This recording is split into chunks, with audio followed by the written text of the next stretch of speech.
Greetings, everybody. This is Serp-Team451, and welcome back to another episode of Weeb Warriors, where nonsense will always happen. And joining me, as always, is my good friend Jordan. How you doing tonight, Jordan? Good, Tony. And finally joining us, this lazy asshole, is Jay. Actually, I haven't been joining because I have been working, so the opposite of lazy. If I was just out here fucking around beating off, then you could call me late. I'm gonna get Tony's channel demonetized, I see. Well, I'm not even monetized anyway. Who gives a shit? Yeah, I was gonna say, Tony's not monetized, so I'm free to make these jokes. I couldn't make them on my old channel, but I can make them here. Yeah. YouTube has no power here. I don't show any copyright strikeable images. The only thing that I have is that logo that I drew and wrote myself. That is my property. I'm so proud. Alright. But yeah, summer 2020. Yep. Is there really a summer 2020? I mean, it's hot outside. Formally, yes, the seasons have continued to move on with or without humanity. And we are in summer 2020. Yep. So, gentlemen, how should we start these reviews here? Because we only have 3 of the shows we're going to review so far that came out within this past week. I think that we should probably start with Monster Girl Doctor because it's the tamest one on the list. Okay, facts. To miss and end with God of High School since that's obviously the most popular one that people are really hyped about. Alright, fair enough. Okay. Monster Girl Doctor. So, yeah, episode 1, The Centaur of the Arena. I guess who wants to give their thoughts first, or should I go through the summary of the episode? We can do the summary, and then we can give our thoughts. Yep. Right, so this episode focuses on our protagonist character, whose name eludes me all of a sudden. Glenn. Dr. Glenn. Ben? Dr. Glenn. Yep. Yeah, so it focuses on Dr. Glenn, who is as the show says, he is a doctor for monsters. I mean, not exclusively monsters, girls, but come on now, no one wants to see him a doctor with a bunch of men. Yep. No one wants to see a Minotaur's prostate exam. Yeah, no. And while we open up with determining if a Minotaur female is pregnant by massaging her breasts for breast tenderness exam, just so you know, don't let your doctor massage your boobs for breast tenderness exam, ladies. You can just tell them that you have breast tenderness and keep it pushing. We then transition to the main storyline, which is him being invited by his previous mentor, Dr. Cthulhu, Yep. who is an octopus woman. Yep. To perform some physicals at the combat arena. Coliseum. Mm-hmm. Yep. And there we meet I just called her the princess because that's what they just kept calling her. Yeah, I don't know her name. That's why I called her Transportation Hime. She was the princess of a major transportation company that also did some arena fighting as a way of maintaining her family's name and legacy, but I cannot recall her name. In fact, I don't, just let that be a disclaimer for the rest of this, I don't know anyone's name off the top of my head. Any of the series that we're reviewing right now, I haven't dedicated any of them to memory. Nah, it's cool. The only ones with characters that I know by name is God of High School. Oh, and Glenn is not alone in his examinations. Shut the fuck up, phone. There's also his fellow doctor / nursing assistant, the Lamia Safi. Her actual name escapes me because I cannot pronounce it. Yep, not Dr. Snack. Dr. Snack. I'm going to call it that from now on. Dr. Snack. It's easier. Oh my god. But let me just go ahead and look up the names of these characters. Safi. Safi. That's okay. her nickname. All right, so we'll just stick with Safi like Tony said, but in my head I'm gonna call her Dr. Snack. Oh my god. Also, the centaur's name is Cecilia. I was in that right? Scythia, like the weapon. Yeah, Scythia. Yeah, let's go with that.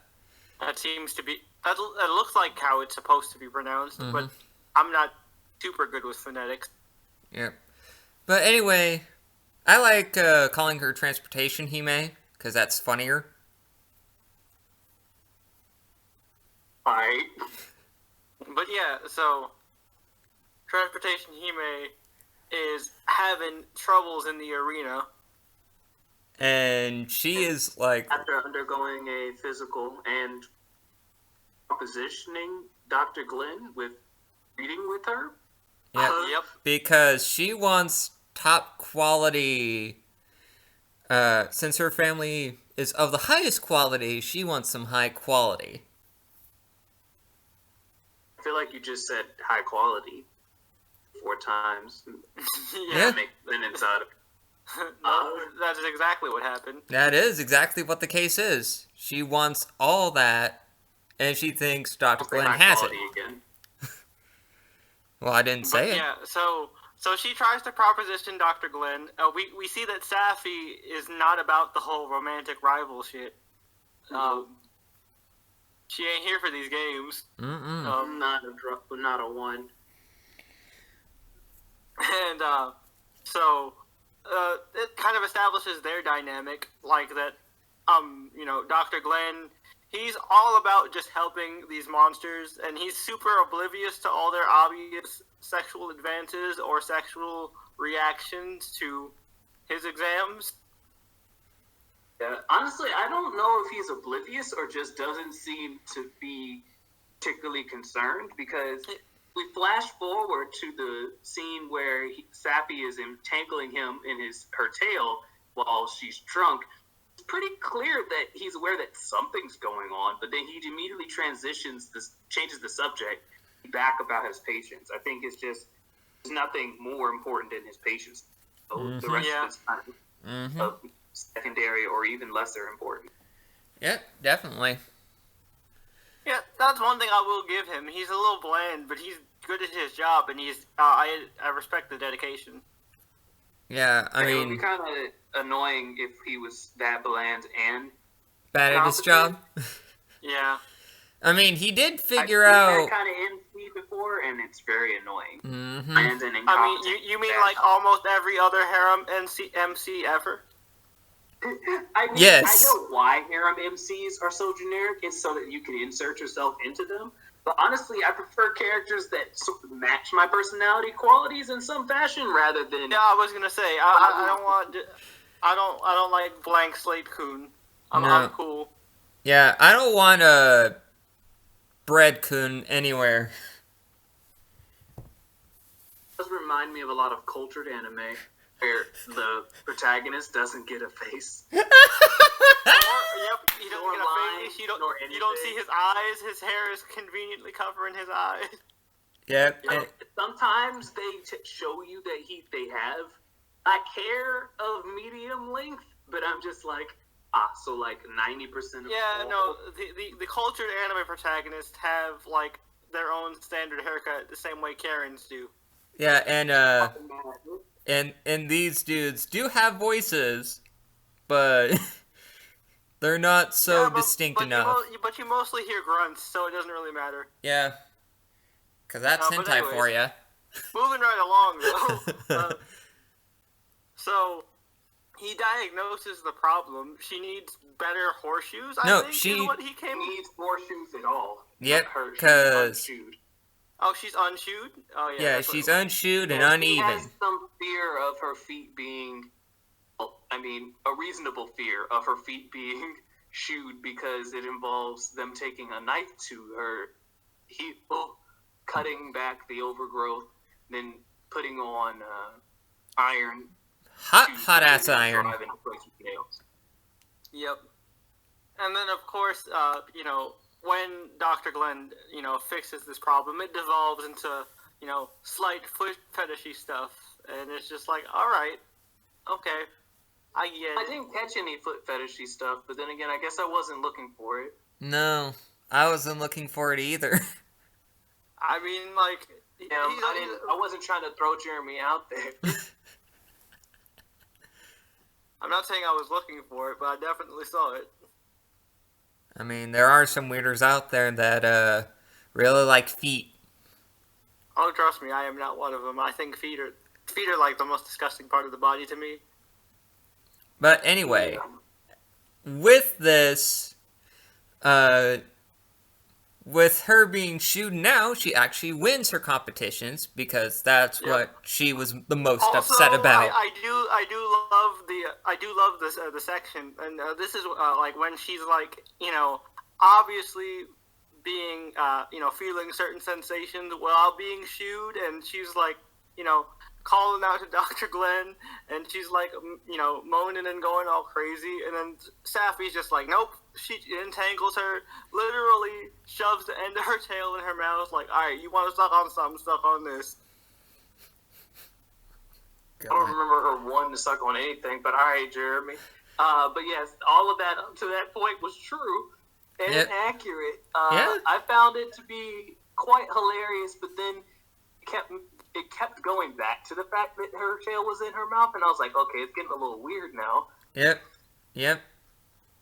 Now, after interspecies reviewers came out, people think that they can just go out of pocket now, and I think... No, interspecies reviewers was so out of pocket, it's ridiculous. Yeah, it was so out of left field, and that's why we liked it so much. I mean, you're not wrong. I was just impressed that something so close to cultured anime was actually being passed off as normal anime. Yeah, fam, it wasn't any... It was nothing about what we saw. But yeah, so, I mean, overall, the episode was good, but, like, really nothing to write home about. I'm gonna give it a couple more episodes, but it doesn't really interest me all that much. I think I'll give it its 3, see how it happens. If we're comparing it to God of High... Uh-oh.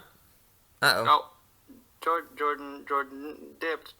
Might have been a connection problem. I think I share your guys' points too. Essentially, it is decent. Well, I'll give it 3 episodes to see how far it's willing to go. Oh. Yeah, the 3-episode rule is generally a good, yardstick. Mm-hmm. You good, Jordan?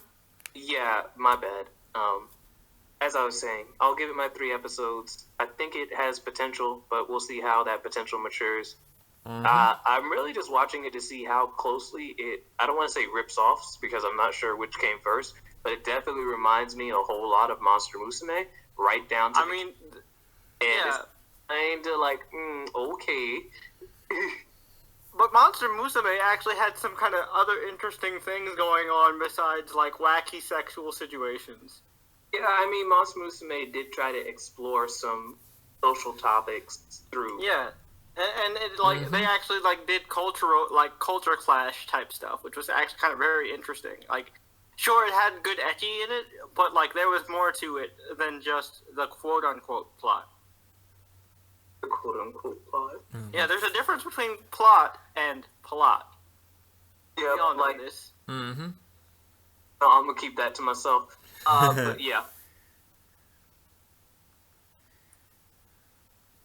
Alright.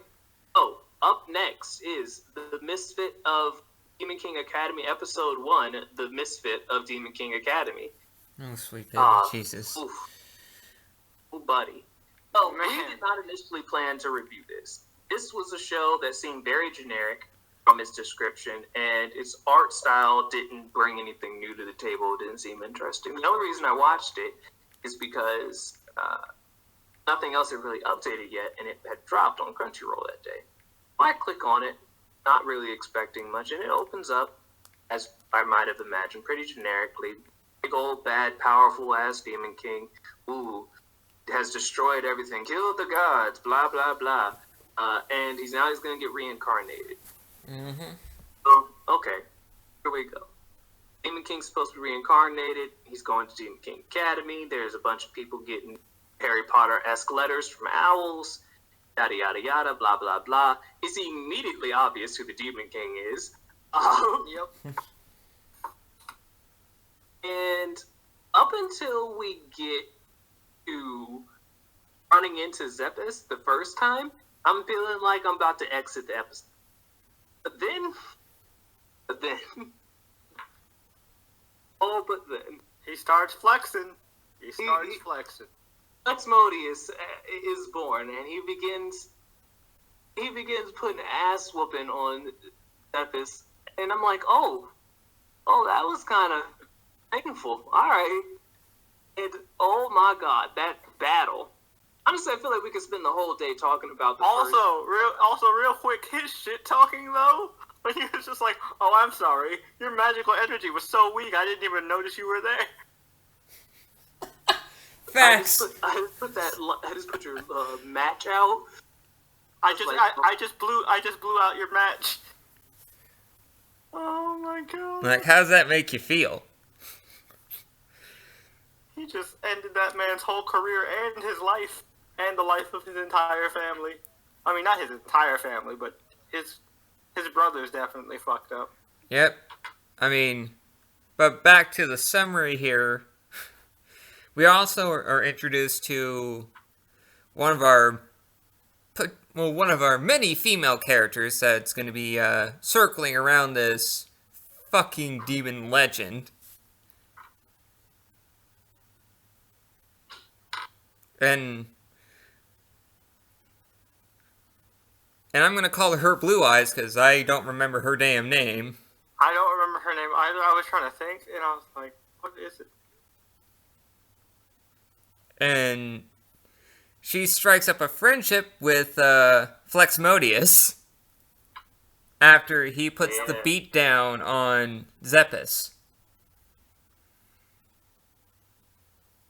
Yeah, I mean, and we see clearly that this girl has, like, more innate potential than your average fucker.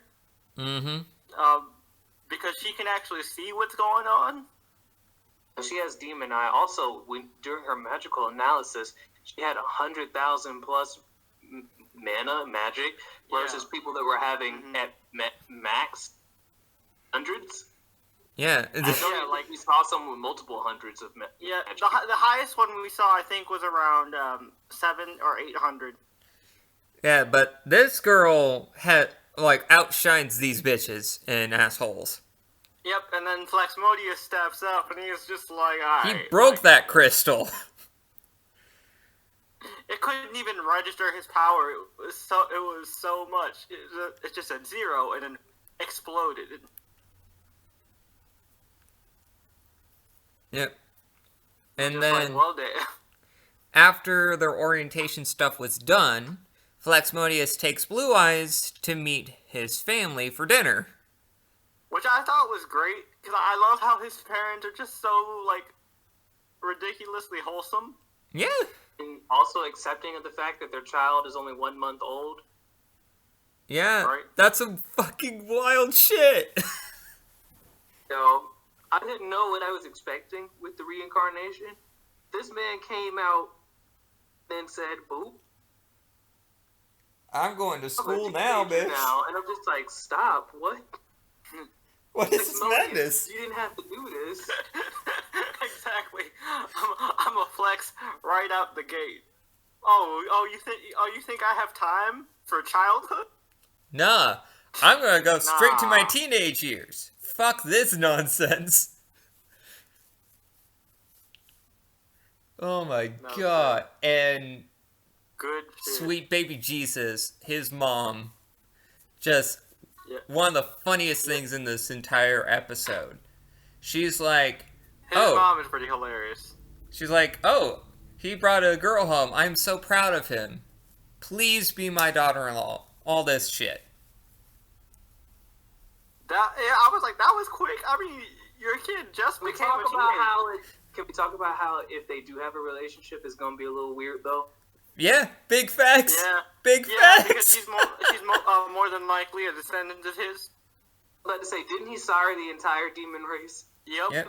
Even if she's a mongrel, which means she's got human blood? Question mark.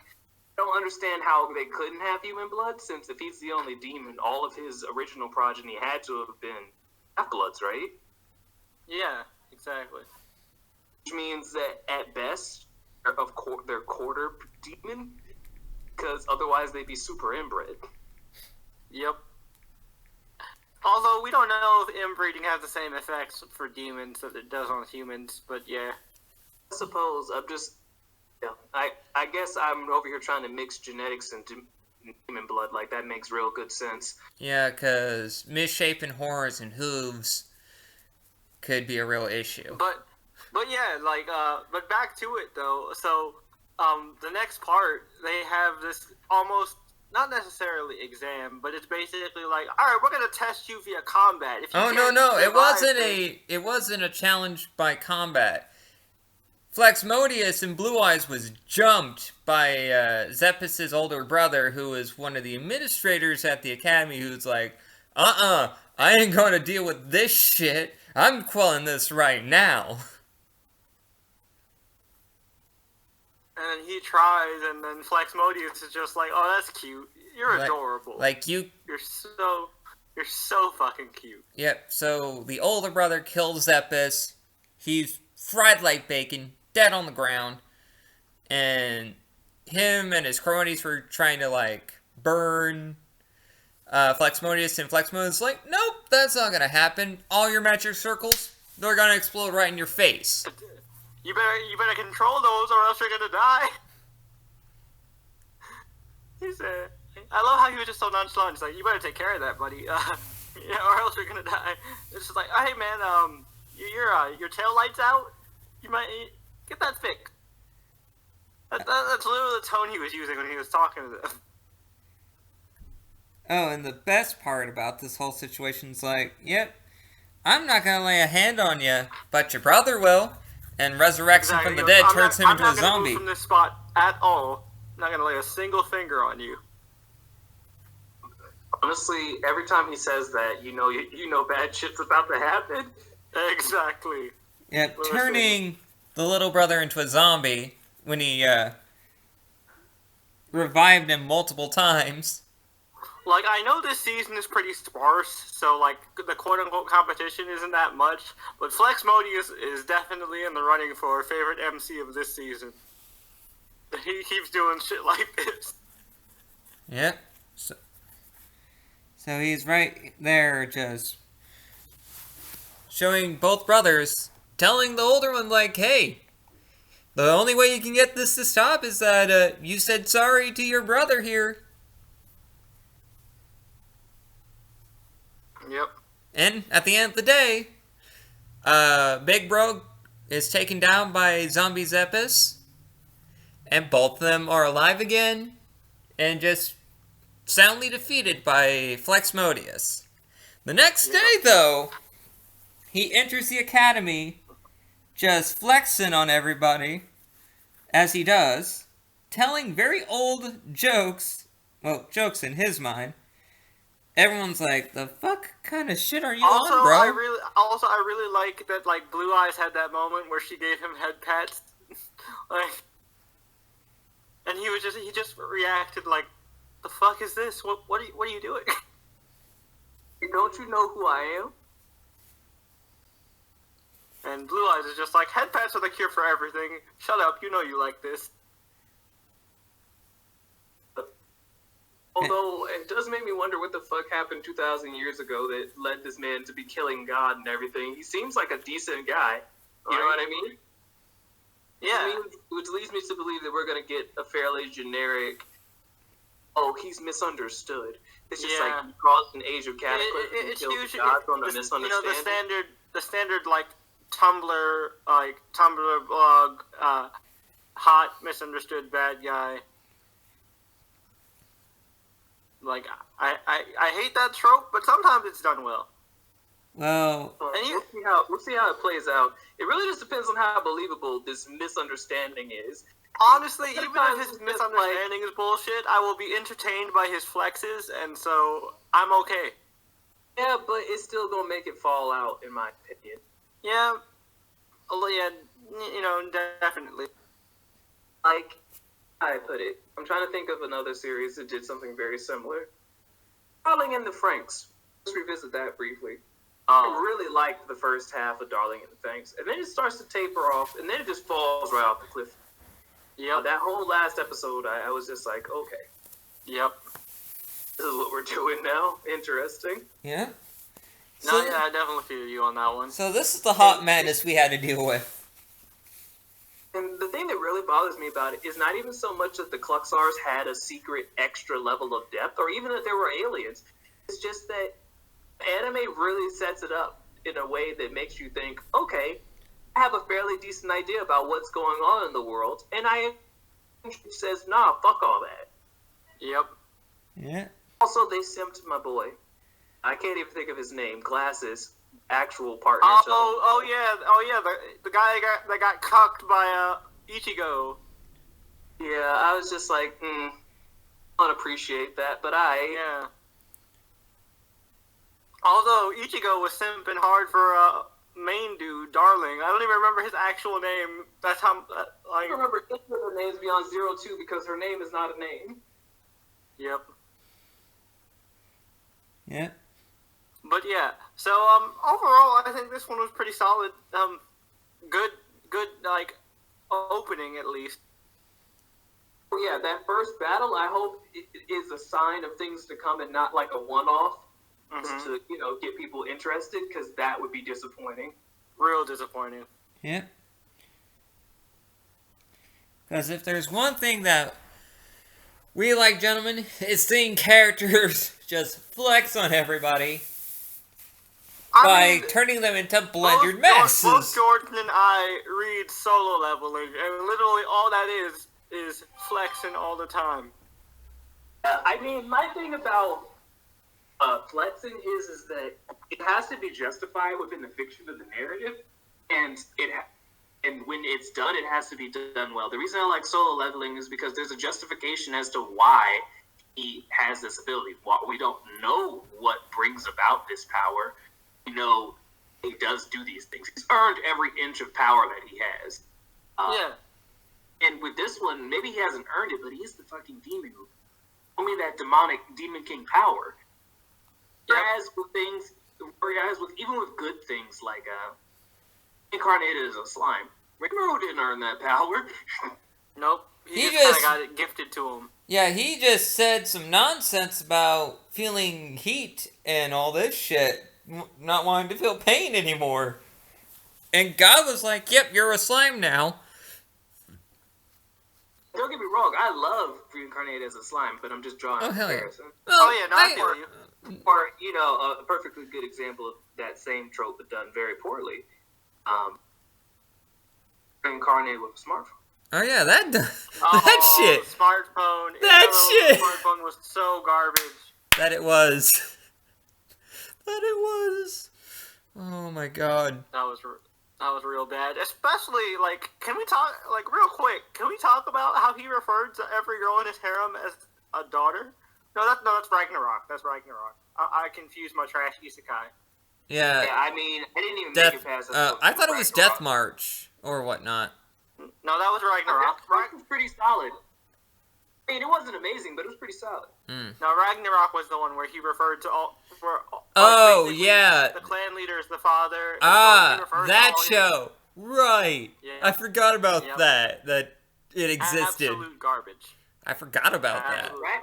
I mean, beyond that being super weird and creepy, Ragnarok lost me because it started in the middle of a story that it didn't even bother to tell me.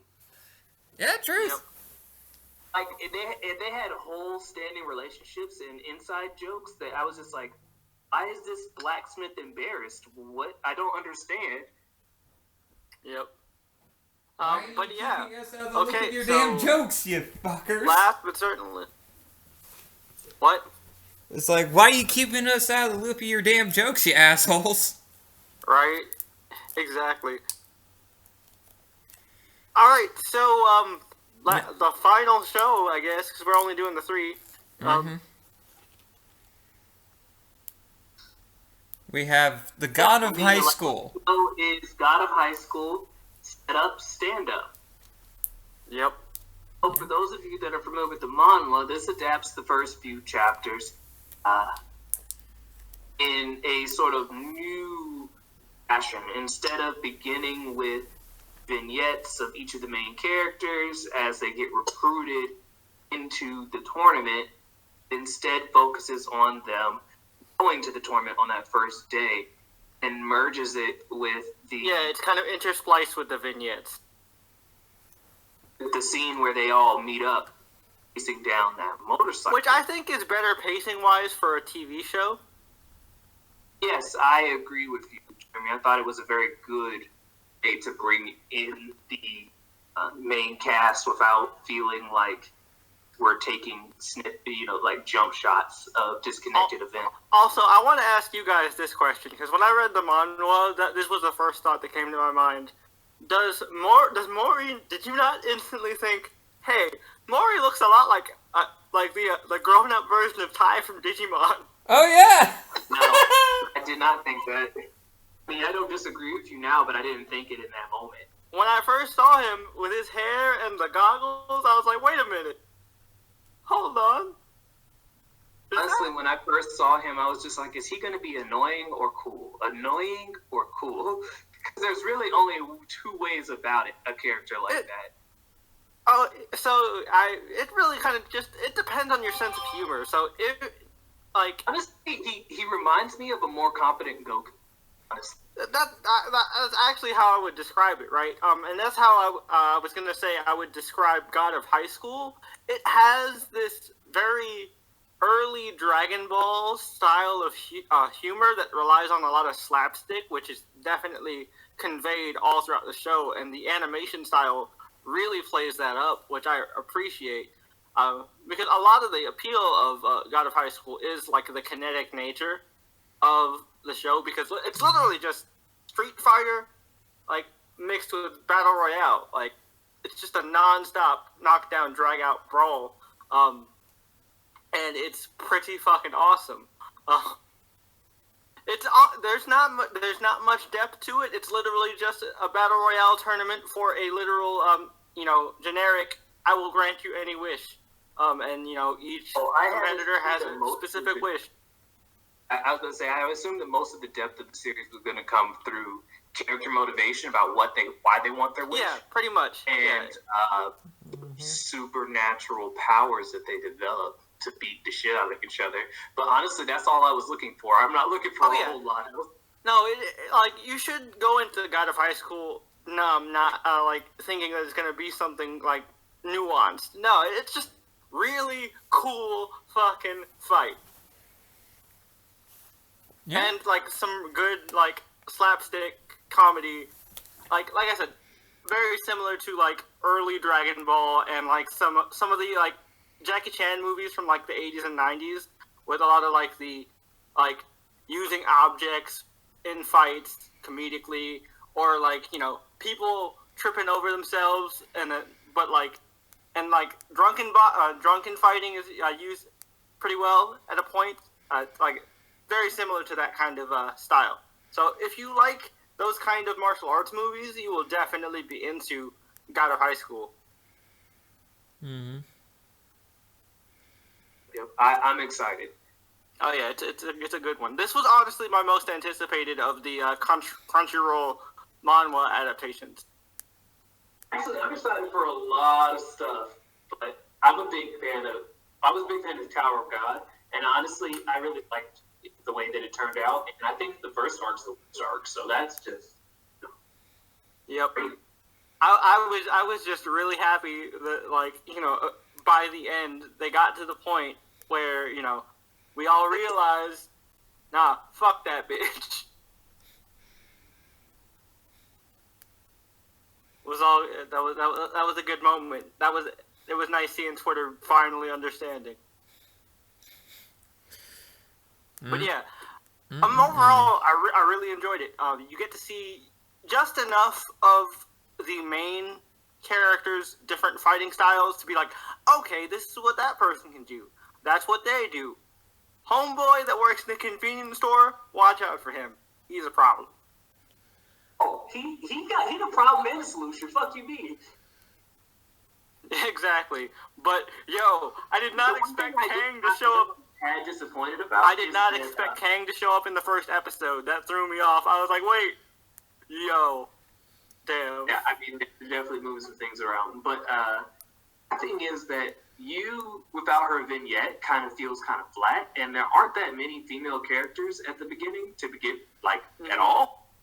So it kind of felt a little bit cheap. Yeah, she gave off this almost Misty-esque vibe in the show. Yeah, you know, like in the beginning of Pokemon with Misty in the bike. Yeah. Mhm. Point being, if you read the manga, you literally comes on the scene with her boyfriend, who is like the strongest fighter in the series. Either way, she literally just goes and just starts breaking necks bare hand. Jesus. Yep. Like, no bullshit, just starts snapping necks. Yep. She's crazy. Yeah, like, y'all need to look out. And they obviously have spared no expense when it comes to, like, fluidity in the show, which I was really hoping for, because dynamics are a big part of the, like, manhwa itself. And honestly, like, you know, I'm not that type of guy, but because I, like, spent so much time reviewing comic books in my early YouTube career, I, you know, obviously spent a lot of time, like, looking at panel composition and, like, analyzing panel composition. The fight scenes in God of High School are some of the most dynamic panels I've ever seen. Like, it's nuts. And so far, they've translated the feel very well.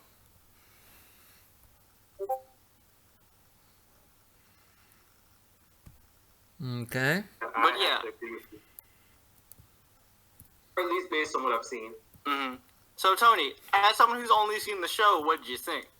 I thought it was pretty damn wild. Just the chase scene alone had a lot of fluid animation. When Mori like had his bike crash through the rail, and he was just flying like, yeah, let's do it. Mm-hmm. Like, damn. I also really enjoyed the little, not chibi, but like, you know, drawn cutaways, like more crudely drawn, like the little cutaway jokes. I thought those were pretty funny. Like, every other word out of this page here that I'm reading is just cringe. I mean, it's quite literally cringe. The author knows that they're being very cringy. Yep, it's purposeful. Oh my god. Yeah, that's all that I had to say about these first episodes. ReZero isn't out yet, right? I didn't see it. Oh, not yet. No. Yeah. Okay, cool. Neither is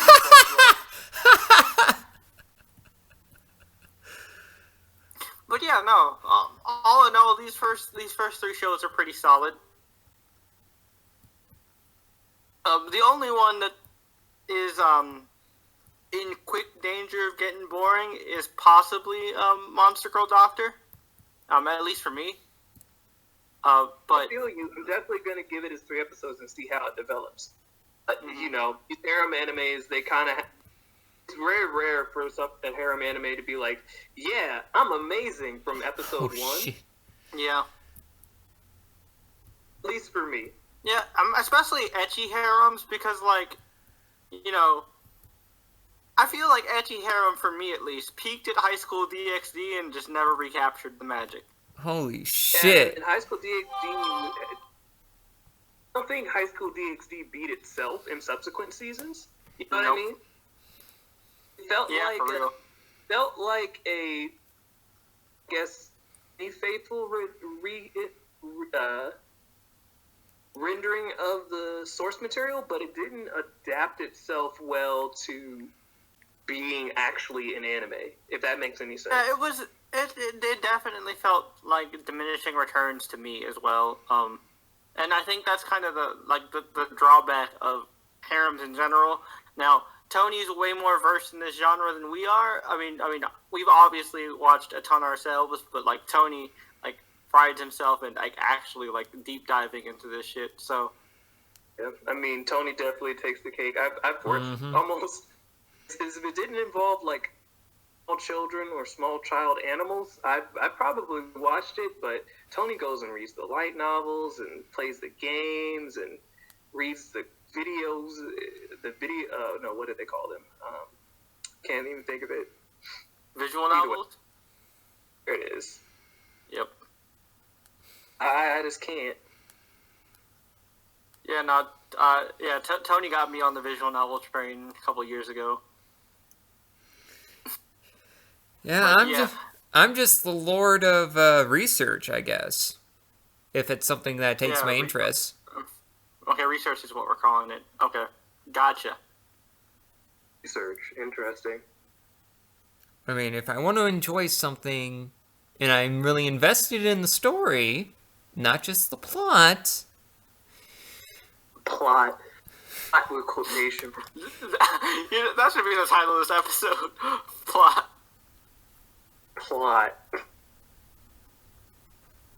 Yeah, just... But yeah. So what's the... Do you have a soapbox, or are we done?